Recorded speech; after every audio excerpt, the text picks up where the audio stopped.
يا نبي السلام. الحمد لله الذي أرسل رسوله بالهدى ودين الحق ليظهره على الدين وكفى بالله شهيدا. أشهد أن لا إله إلا الله وحده لا شريك له وأشهد أن سيدنا ونبينا محمد صلى الله عليه وسلم الذي أخرج الناس من الظلمات إلى النور ويهديهم إلى صراط المستقيم. أما بعد. Puji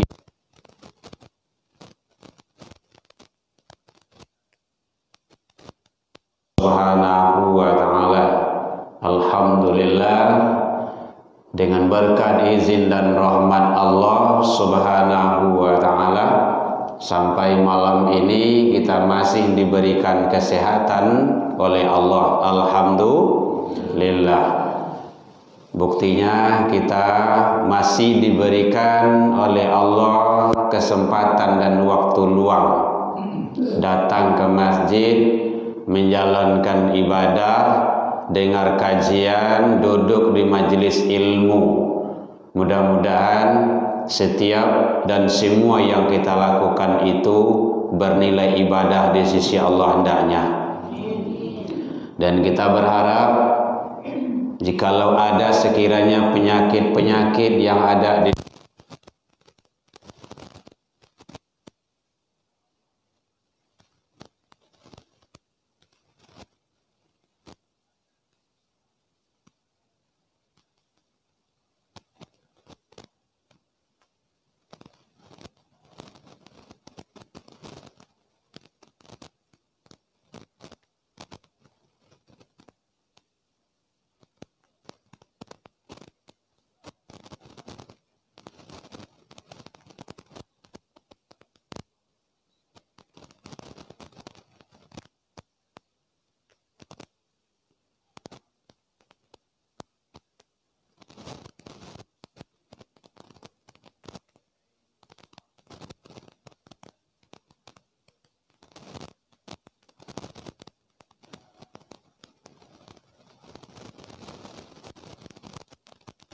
hendaknya. Yang sama kita hormati Bapak Ibu pengurus yang hadir dalam majelis ini, Bapak Ibu jamaah kaum muslimin rahimakumullah. Alhamdulillah, masaji awak lah berubah, tikarnya lah rancak, lah nyaman dan lah sanang awak. Jadi tikar rancak kok ada penanya memang dipakai untuk sujud. Jangan bulan puasa sebesar kapai kamari, tapi mulailah dari sekarang. Salat itu ndak lama salat itu dari Bapak Ibu sampai mati saja. Ya Bu ya. Kalau mati ndak ada salat lagi, disolatkan dan selesai sudah. Jadi mudah-mudahan kita selalu istiqomah. Bapak Ibu hadirin kaum muslimin, alhamdulillah yang memberi wakaf, sedekah, infak untuk rumah ibadah melalui tikar. Kemudian juga Bapak Ibu pengurus yang membantu membelikan, pengadaan, memasang dan semuanya, semoga menjadi ladang amal ibadah bagi kita bersama hendaknya. Hadirin kaum muslimin, melanjutkan pembahasan kita yang kemarin bicara masalah hal-hal yang merusak dan menghapus amal kebaikan yang kita lakukan. Kalau pandai ibu bapak membuka YouTube, boleh dibuka pembahasan kapatang itu. Pembahasan bicara masalah hal-hal yang merusak dan menghapus serta menghilangkan amal kebaikan kita. Satu, syirik. Syirik mempersekutukan Allah dengan sesuatu. Syirik terbagi dua. Syirik besar, syirik kecil. Syirik besar jelas-jelas menghambakan diri menyembah kepada selain daripada Allah. Itu syirik besar itu. Sabui sajalah batu besar ataupun lembah-lembah, keris-keris, batu cincin, patung-patung, matahari atau binatang-binatang lainnya, kalau menyembah kepada benda-benda tersebut syirik. Syirik besar itu jelas. Yang kedua ada syirik kecil. Nah, syirik kecil inilah kemarin yang kita uraikan. Bapak Ibu hadirin kaum muslimin rahimakumullah. Apa saja syirik kecil itu? Satu, riya. Kan ada kemarin itu. Riya itu berbuat bukan karena Allah. Itu riya itu. Makanya awak tu berbuat karena Allah, melakukan sesuatu karena Allah. Saja yang awak lakukan bismillah. Apa saja yang kita perbuat bismillah. Kama saja kapai bismillah. Dan awak pasang bismillah itu setidaknya. Jadi riya itu berbuat bukan karena Allah. Makanya dalam agama mukhlishina lahuddin. Ikhlaslah di dalam agama tersebut. Kemudian termasuk yang kedua, bersumpah menyebut nama selain daripada nama Allah.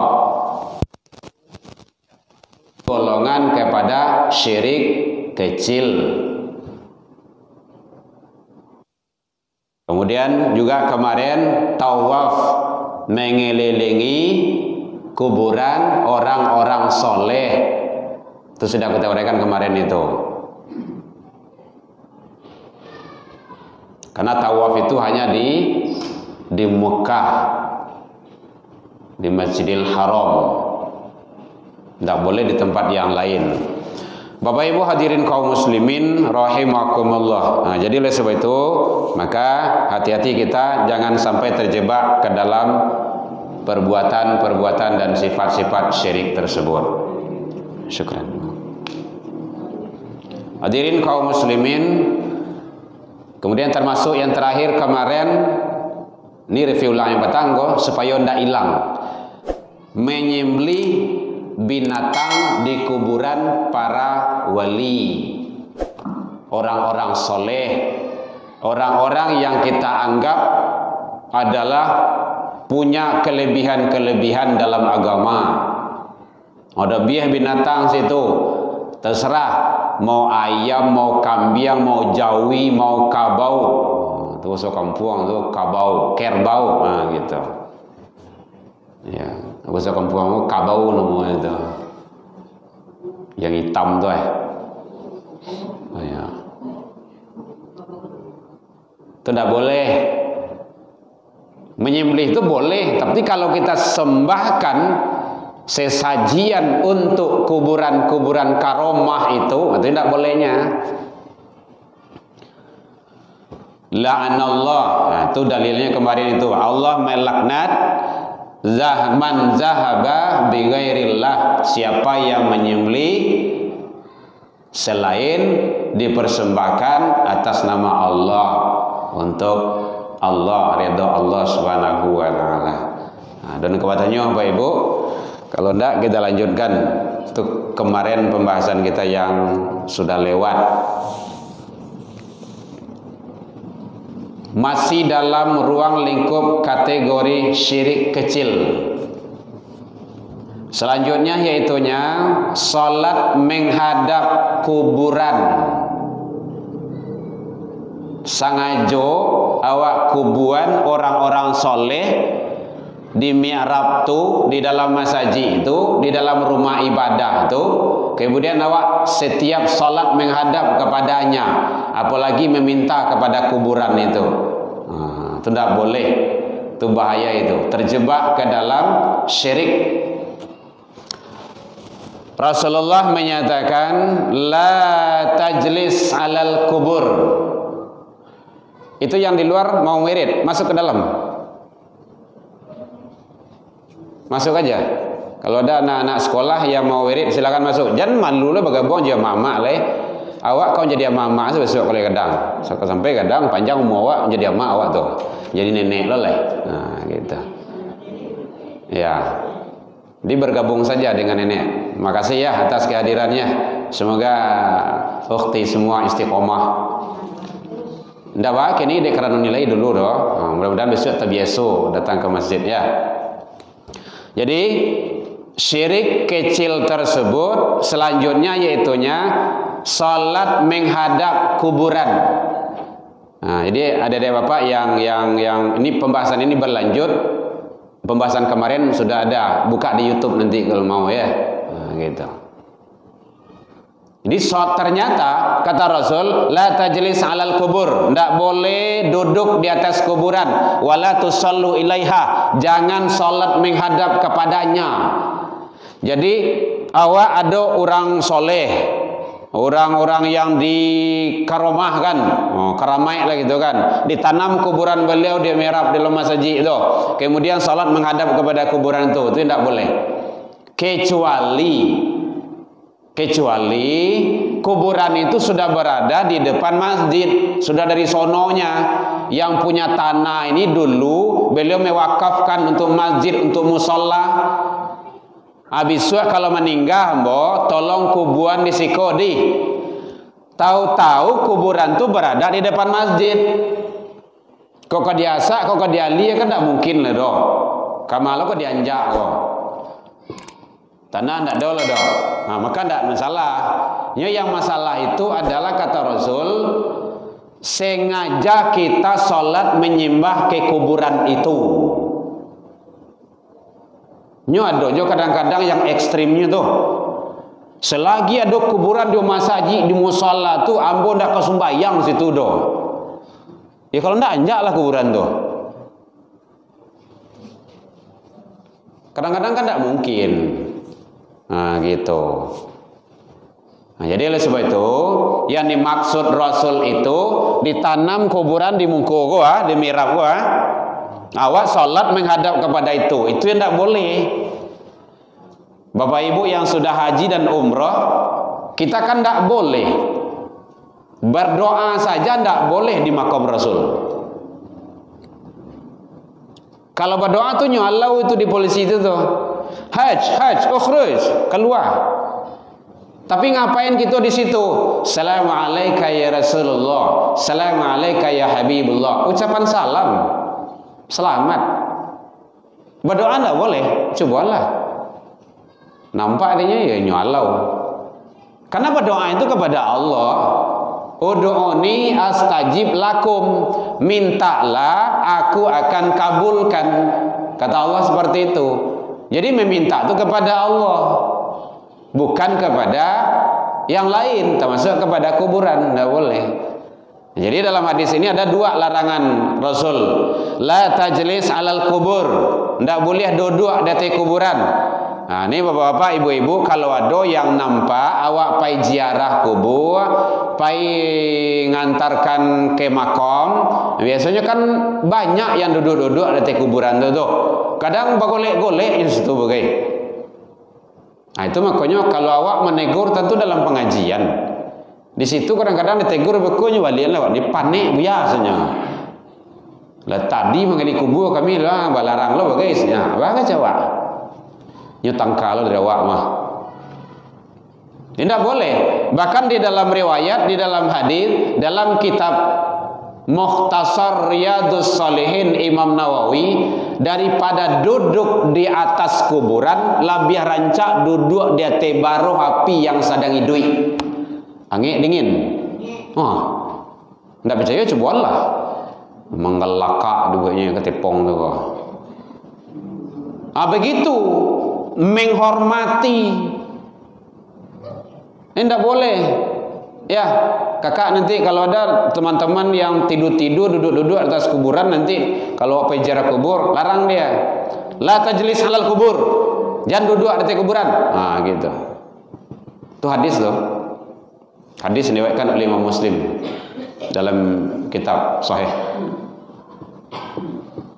Jadi dua larangannya. Tidak boleh duduk, kemudian jangan sholat menghadap kepadanya. Yang sholat muka suik tadi itu sengaja kuburan ditanam di makam, dibuat makam di sana dan untuk disembah. Tidak boleh. Tapi kalau sudah berada dari sononya, dari dulunya, itu la ba'sa. Tidak masalah. Kita kan bukan menyembah kuburan, tapi menyembah Allah. Hanya hal-hal yang sekecil-kecil itu perlu kita hati-hati itu. Ada kebertanyaan Bu? Boleh. Kita akan bicara masalah keilmuan. Hadirin kaum muslimin rahimakumullah. Jadi syirik kalau ada salat menghadap ke kuburan, apalagi kalau meminta-minta kepada kuburan. Boleh. Meminta itu kepada Allah. Allahus Samad. Artinya itu, Bu. Allah tempat meminta, memohon, minta kepada Allah, boleh kepada yang lain. Kemudian selanjutnya adalah bahwa termasuk masih dalam kategori syirik yang akan merusak, menghapus pahala amal kebaikan yang kita lakukan, melakukan perjalanan khusus ke kuburan para wali, orang-orang soleh, dan meminta barokahnya. Nah, gitu. Mengadakan perjalanan khusus, kemudian minta berkahnya di kuburan tuh, itu tidak boleh. Itu syirik itu. La tasyuddur rihal, janganlah melakukan perjalanan ila min salasin masjid, kecuali kepada 3 masjid. Bu, ada keretanya Bu? Boleh. Tidak boleh melakukan perjalanan kecuali hanya kepada 3 masjid. Al-Masjidil Haram di Mekah, wa Masjidil Hada, masjidku ini. Kata Rasul, masjidku ini itu artinya Masjid Nabawi di Madinah. Kemudian wa Masjidil Aqsa, Masjidil Aqsa di Palestina. Kalau layaman, kalau tidak aman tidak usah. Konyol tembak di tibus itu di orang Israel sampai mati itu kan, tidak boleh. Jadi kepada 3 masjid itu boleh melakukan perjalanan khusus. Jadi kalau kita perjalanan khusus, pai mencali-cali, pai silaturahmi, pai studi banding. Kalau kini namanya studi tiru, kan macam-macam namanya kini itu. Nah, boleh, tidak ada masalah. Kita bukan untuk melakukan perjalanan khusus meminta berkah. Oh, baik itu masjid Naranca itu masjid nama tu? Pasir. Tuh pengarang ini tidak apa-apa, boleh. Masya Allah, hebatnya luar biasa. Tapi jangan rancak masjid itu nggak dicari. Kalau kita pengurus, contohlah bagaimana kepengurusannya, bagaimana manajemennya, bagaimana ibadahnya orang di sana kok bisa ramai. Nah, itu kini ada masjid Jogokarya. Nah, itu apa contoh itu? Ba'a kok bisa kasnya tuh 0 akhir bulan. Atau pengurus wajib mencontoh sebenarnya itu. Karena ada sebagian pengurus kok bagai sanang manabuang di bank. Lah beratus-ratus juta, berpuluh-puluh juta di bank. Orang berzakat, berinfak, bersedekah bukan untuk bank. Jadi masjid itu bukan bank, ibadah. Bahas supaya amal ibadah itu jalan. Nah, makanya masyarakat jamaah percaya ke pengurus, dititipkanlah, Pak, tolong sampaian amal soleh yang bokok. Itu bahasanya tuh, awak kirim ke bank. Itu tidak boleh itu. Di sini tidak ada. Karena ada tempat lain kita lihat itu, kas anak yatim 90 juta sampai 100 juta, keluaran 0. Berarti anak yatimnya tidak santuni. Kebutuhan anak yatim tuh bukan sekali setahun, Bapak Ibu. Ambo kan pengurus masjid itu Ambo anggota dewan masjid, makanya berani Ambo sampaikan itu, Ambo sampaikan suarakan. Kebutuhan anak yatim tidak sekali setahun. Tiap hari. Anak yatim tuh ayahnya ndak ada loh. Awak lah, makanya pengurus masjid itu manajemen masjid. Ada riayah, ada riadah di dalam masjid itu. Bukan hanya pembangunan fisik, tetapi mental spiritual. Dulu kita sarankan di masjid ikhlas dipelakui dake kantu kuah kuranjai. Akhirnya ba'a langkah yang dilakukan, dipanggil anak-anak yatim tuh datang wirid sekali seminggu, mulai dari TK, SD, SMP, SMA, kuliah. Kalau ada dojo, lah pulang wiridnya beko, di absen, disantuni langsung. Inyo hak inyo, bukan hak awak. Kita tidak boleh menahan harta anak yatim, berdosa awak. Karena jamaah untuk berinfak untuk anak-anak yatim supaya amal solehnya itu jalan. Kini awak tahan, itu tidak benar itu dalam manajemennya. Makanya masjid-masjid Yogokarya itu nol kasnya itu, tidak pernah kurang. Jadi makanya perlu kita perhatikan dan kabar dosa awak itu kasihnya. Ulama itu tugasnya kan menyampaikan, menahan harta anak yatim tidak boleh. Itu bahagian dari menghardi. Jadi menghardi anak yatim tuh udah bukannya muari, hei, mengako? Bukan hanya malapuaknya, bukan hanya malapaknya, tetapi menahan harta anak yatim itu juga bahagian daripada kita berbuat zalim kepada dia. Makanya penting kita perhatikan itu supaya awak tidak salah, tidak bergelimang dengan kesalahan dan awak menganggap itu betul juga. Diam palu pegambiran. Caranya caranya model iko. Inyo, hak anak yatim tuh. Tapi awak juga berkewajiban membina mental spiritual pendidikannya. Panggil datang wirid, sudah wirid di absen. Josianya di rumah, jo neneknya, dampingi jo nenek. Insya Allah ramai masa jiwa tuh. Bara orang anak yatim siko. Panggil kemari. Josianya tinggal. Jo tantenya, wirid tante sekali. Kan tak lama, maghrib ke isya kan tak lama, sudah itu pulang-pulang lah. Sudah itu santuni sesuai dengan berapa biasanya kita yang apa di sini. Itu teknisnya. Kalau ndak, maka akan tertumpuk infak anak yatim tuh di dalam kas. Nanti kalau ndak di rumah tentu di bank.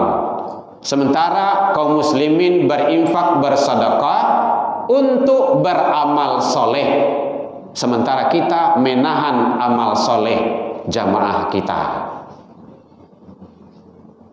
Contoh, jadi itu bahagian dari manajemen masjid. Bapak Ibu hadirin kaum muslimin rahimakumullah. Jadi melakukan perjalanan khusus kepada masjid, kepada kuburan untuk minta barokah. Sampai di sana mengadakan hal-hal yang melanggar aturan syariat, itu tidak boleh, tidak benar, bagian dari syirik. Kalau untuk ziarah boleh, yang penting jangan terlanggar aturan syariat di sana. Kalau ziarah itu boleh, karena Rasul memang membolehkan. Tapi kalau untuk nanti terlanggar aturan-aturan syariat, itu tidak boleh lagi. Cari salah situ, karena memang ambo belum pernah bersapa itu gitu kan. Dia tidak tahu gitu kan. Beko salah komen, kok salah pula. Kita YouTube misalnya gitu kan. Nyeka jalan orang di Priaman kok. Gitu. Baik, Bapak Ibu hadirin kaum muslimin, selagi tidak melanggar aturan syariat dan agama boleh. Tapi kalau sudah melanggar, tidak boleh lagi. Gitu. Jangan dalam agama tidak ada mubazir-mubazir. Yang bahayanya kan budaya dikemas dengan agama atau budaya di atas namakan agama. Gitu. Mubazir dalam agama kan tidak boleh. Innal mubadziri kana ikhwan syaitan. Mubazir itu adalah kawan-kawannya syaitan. Apa saja mubazir? Ia mengelurkan biaya sekian banyaknya untuk acara tersebut.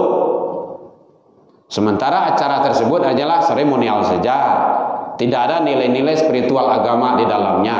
Tapi kalau ado mendakwakan diri kepada Allah, bertambah ketaatan, bertambah keimanan awak, semakin tinggi, semakin rajin awak ibadah, ada masalah. Pergi haji dan umrah itu kan banyak biayanya itu. 30 juta, 40 juta gitu kan kalau umrah. Haji mungkin kalau haji plus itu mungkin 300 juta gitu kan. Kan banyak biaya itu, butuh tenaga. Banyak yang kita keluarkan. Tapi ternyata di sana apa yang kita lakukan? Salat, zikir, doa, baca Al-Quran. Salat, zikir, doa, baca Al-Quran. Ziarah ke tempat-tempat yang kemarin di Rasul di sana. Ziarah, salat dan segala macamnya. Nambah ketaatan kita. Rindu kita dengan Baitullah. Karena salat di Masjidil Haram dengan salat di tempat yang lain itu sangat jauh perbedaannya. Nah gitu. Salat di masjidku ini kata Rasul itu pahalanya 1 kali salat di masjid Nabi itu 1000 kali di tempat yang lain. Itu bandingannya. Salat subuh sekali di Masjid Nabawi itu 1000 kali salat subuh di Siko. Makanya bakajah-kajah awak pai umrah dan haji untuk ibadah. Ilal masjidil, kecuali di Masjidil Haram kata Rasul. 1 kali salat di Masjidil Haram di Mekah itu 100.000 kali salat di tempat yang lain. Makanya kafaratul libabainahuma, kafarat penebus dosa. Luar biasa ibadah haji dan umrah itu. Kadang-kadang orang yang tidak senang kan nyumahan lo engkau sajiku okay. Ya, engkau umrah kau nyongke setinggi-tingginya. Beko akhirnya terpakai peki orang beko. Tentu tidak jadi orang haji dan umrah itu zalim itu. Malaysia baru murahnya itu. Cari tempat-tempat yang lain. Ya, mudah-mudahan adalah pemimpin-pemimpin kita memperhatikan agama. Bapak Ibu hadirin kaum muslimin rahimakumullah. Ya Bu ya, ada yang bertanya Bapak Ibu boleh. Jadi hati-hati ya Bu, jangan payah benar Bu. Berdoa, berdoa itu sabananya di mana kapan saja bisa dan boleh. Pakai syarat-syarat doa. Ya tidak harus sampai kuburan lah berdoa. Di rumah bisa berdoa, di masjid bisa berdoa. Kalau seandainya memang awak pai ke kuburan, tahu-tahu berdoa, maka doa yang terbaik itu 1. Assalamualaikum ya ahlal kubur. Itu doa itu. Keselamatan atas engkau wahai ahlal kubur. Yaghfirullahu lana walakum. Semoga Allah mengampuni kami juga kamu. Itu doa itu. Antum salafuna wa nahnu bil athar. Engkau mendahului kami, kami akan mengikutinya. 1. Yang kedua, ada doa Allahumma ighfir lahu warfa' darajatahu. Kalau pedusi Allahumma ighfir laha warfa' darajataha. Ya Allah, ampunkanlah dia dan angkatlah derajatnya. Jadi berdoa itu tidak harus di kuburan. Kalau pas memang awak ziarah kubur mau berdoa, doa kepada Allah, jangan ke kuburan. Tidak boleh. Ya Allah, ya Rabb, dengan kekuatan engkau ya Allah izinkanlah angku go magi hano kambo go. Maju le angku tu le. Tungku yang tinggalnya. Enggak ada. Ud'uni astajib lakum. Itu tidak ada penghalang itu. Mintalah kepadaku. Kepadaku itu Allah. Aku akan kabulkan. Ud'uni kuburan astajib lakum. Dah. Jadi berdoa tempatnya boleh di mana saja dengan catatan tempat berdoa itu suci. Kalau li suci di kuburan tidak ada Jawi, Ciliang bagai, tidak apa-apa, tidak ada masalah. Tapi doa itu kan bukan hanya di kuburan, di mana saja kan bisa. Kalau payah ziarah kubur, doa yang terhebat itu salam tadi itu. Assalamualaikum ya ahlal kubur, atau Assalamualaikum ya ahlad diyar, boleh. Yaghfirullahu lana wa lakum antum salafuna wa nahnu bil athar, boleh. Allahumma ighfir laha warfa' darajataha, Allahumma ighfir lahu warfa' darajatahu. Gitu. Boleh, tidak ada masalah. Kalau berdoa pakai syarat-syarat berdoa. Nah, gitu. Menghadap kiblat, mengangkat tangan, itu salah satu dari syarat berdoa. Penuh pengharapan, khusyuk, diawali dengan pujian kepada Allah. Nah, ada doa itu tiga kategorinya. Ada doa pembuka, isi doa, doa akhir. Doa penutup itu subhana rabbika rabbil izzati amma yasifun. Nah, gitu. Kemudian tempatnya suci. Nah, itu salah satu. Kalau lihat suci di sana ya tidak apa-apa. Ya, tapi jangan hanya berdoa di kuburan saja. Tidak, di kuburan tidak doa tuh. Dan berdoa di kuburan menjadi kewajiban. Nah, itu baru salah. Karena tidak wajib berdoa di kuburan tuh. Kalau apa ziarah kubur, awak berdoa, tapi berdoa kepada Allah. Nanti jangan salah persepsi pula nanti. Kami kuburan baca Yasin, kenapa harus Yasin? Surat yang lain apa salahnya? Kenapa harus di kuburan baca surat itu? Baca Al-Quran itu harus tempat suci. Nah, gitu. Jadi ke sana perginya, supaya kita tidak salah dalam berbuat. Nah, gitu saja Bapak Ibu, supaya tidak salah kita. Awak kan sekali setahun saja. Menjelang Ramadan, pai, kuburan atau gua bersih itu. Bersih kuburan, berdoa di situ, makan ini semacamnya. Tidak salah. Tapi ziarah kubur itu bukan hanya sekali setahun. Kapan saja boleh, tidak ada masalah. Tujuan ziarah kubur mengingatkan kita untuk kematian. Dulu yang terbaring di kuburan itu dulu liau idui samu Jawa, makan minum pai ka ladang, pai ka sawah, pai ka pasar, pai ka rajo. Kini beliau sudah di sana, jasad beliau. Berarti kita juga sama, tidak ada bedanya. Itulah antum salafuna wa nahnu bil athar. Engkau mendahului kami, kami akan mengikutinya. Kapannya wallahu a'lam. Bila tiba awak barangke. Tidak ada cerita, tidak bisa ditahan itu. Nah, gitu ya Bu ya. Nah, jadi berdoa di kuburan boleh selagi tidak ada pelanggaran terhadap aturan doa tersebut. Apa aturan doa? Suci, bersih, tempatnya juga suci, menghadap kiblat, mohon kepada Allah. Jangan menjadi khusus berdoa di kuburan itu. Nah, kalau menjadi khusus berdoa di kuburan itu baru tidak baik, tidak benar. Mendoakan orang kayak awak bisa kapan di mana saja. Itulah doa kedua orang tua. Makanya jangan lepas doa kedua orang tua kita itu. Hasan.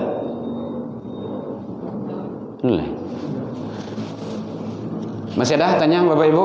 Jadi tidak boleh melakukan perjalanan khusus kepada kuburan-kuburan orang soleh, para wali, para pemuka agama untuk meminta berkahnya. Nah, itu yang dimukasi. Karena mengadakan perjalanan khusus itu kecuali kepada 3 masjid boleh.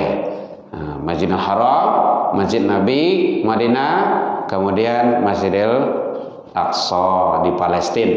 Nah, kalau tidak memungkinkan tidak usah, karena memang dalam cengkaman orang-orang Israel, Yahudi. Bapak Ibu hadirin kaum muslimin rahimakumullah. Kemudian termasuk terjebak kita ke dalam kepada syirik kecil juga, berhukum tidak dengan hukum Allah. Itu orientasinya kepada penguasa dan penegak hukum. Mulai dari unsur yang terendah, RT, RW, lurah, apalagi itu camat, wali kota, gubernur, menteri, presiden.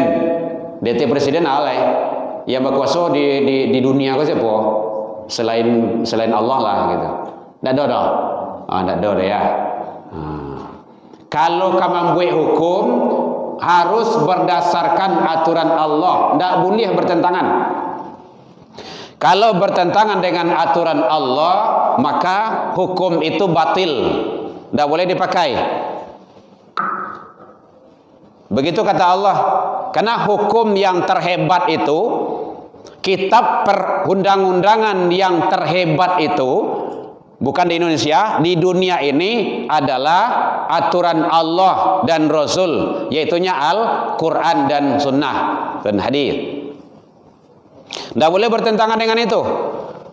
Di dalam Al-Quran surah Al-Ma'idah surah yang kelima ayat 44, 45 dan 47 Allah menjelaskan, wa man lam yahkum bima anzalallah faulaika humul kafirun.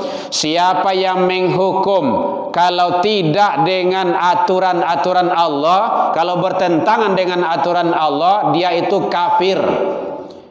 Satu, wa man lam yahkum bima anzalallah faulaika humuz zalimun. Siapa yang menghukum, yang membuat undang-undang bertentangan dengan aturan Allah, mereka itu zalim. Wa man lam yahkum bima anzalallah, siapa yang berhukum, yang membuat undang-undang bertentangan dengan aturan Allah, faulaika humul fasiqun. Mereka itu fasiqa. Fasaqa, hurufnya fa sin qa, fasiqa. Menurut bahasa Jawa kan fasia. Di fasiqa itu. Iya, dia paham, nyo mengerti, nyo tahu, tapi tidak mengerjakannya, tetap bertentangan dengan aturan Allah. Fasik itu. Makanya hati-hati. Dulu kan pernah kita terjebak dengan peraturan-peraturan fasik itu. Tidak boleh datang ke masjid. Corona. Alayyo dia Pak. Pi ke mall boleh ya? Contoh kayak gitu. Itu peraturan fasik itu. Jadi makanya undang-undang, aturan dari yang kecil sampai yang besar tidak boleh bertentangan dengan aturan Allah. Tidak boleh. Dan kita tidak boleh mengikutinya. Haram hukumnya. La ta'ati li makhluk, tidak boleh taat kepada makhluk, kepada aturan-aturannya fi maksiatil khaliq, kalau untuk bermaksiat kepada khaliq Allah. Jadi masalah hukum tu harus bajaleh-jaleh, karena hukum yang jelas sahih, yang hebat itu adalah hukum Allah. Yang akan menjalankan hukum Allah itu Nabi dan Rasul, mulai daripada Nabi Adam alaihissalam sampai terakhir baginda Rasul. Nabi dan Rasul sekarang sudah tiada. Dilanjutkan dulu oleh para khalifah, 4 khalifah telah selesai. Beliau tidak ada lagi. Terakhir Khalifah Ali bin Abi Thalib radhiyallahu an. Dilanjutkan oleh penguasa raja-raja Islam, Bani Abbasiyah, Bani Umayyah, dan terus ke bawahnya. Kemudian sekarang beliau tidak ada lagi. Siapa yang melanjutkan? Itulah para ulama yang istiqomah.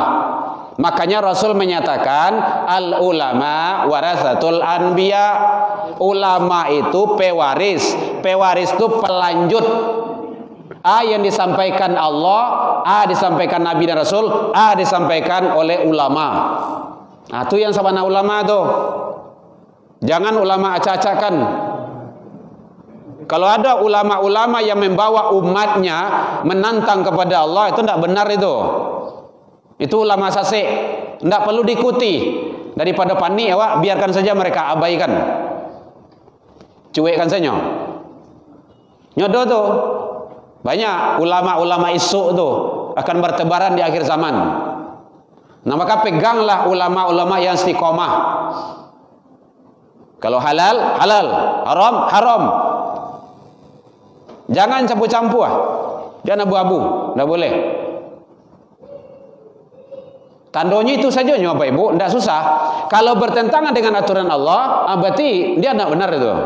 Tidak perlu diikuti. Walaupun dia profesor, doktor, ahli dia, hafil Al-Quran dia, hafizul hadis dia, tidak perlu. Oh, tidak butuh itu doh. Banyak kok para penghafal Al-Quran yang dia itu mengaku sebagai nabi. Dia itu malahan membunuh para khalifah. Imam Ali radhiyallahu anhu ikan ditikam sedang sholat itu hafiz Quran itu. Sholat subuh. Abu Lu'lu'ah tuh.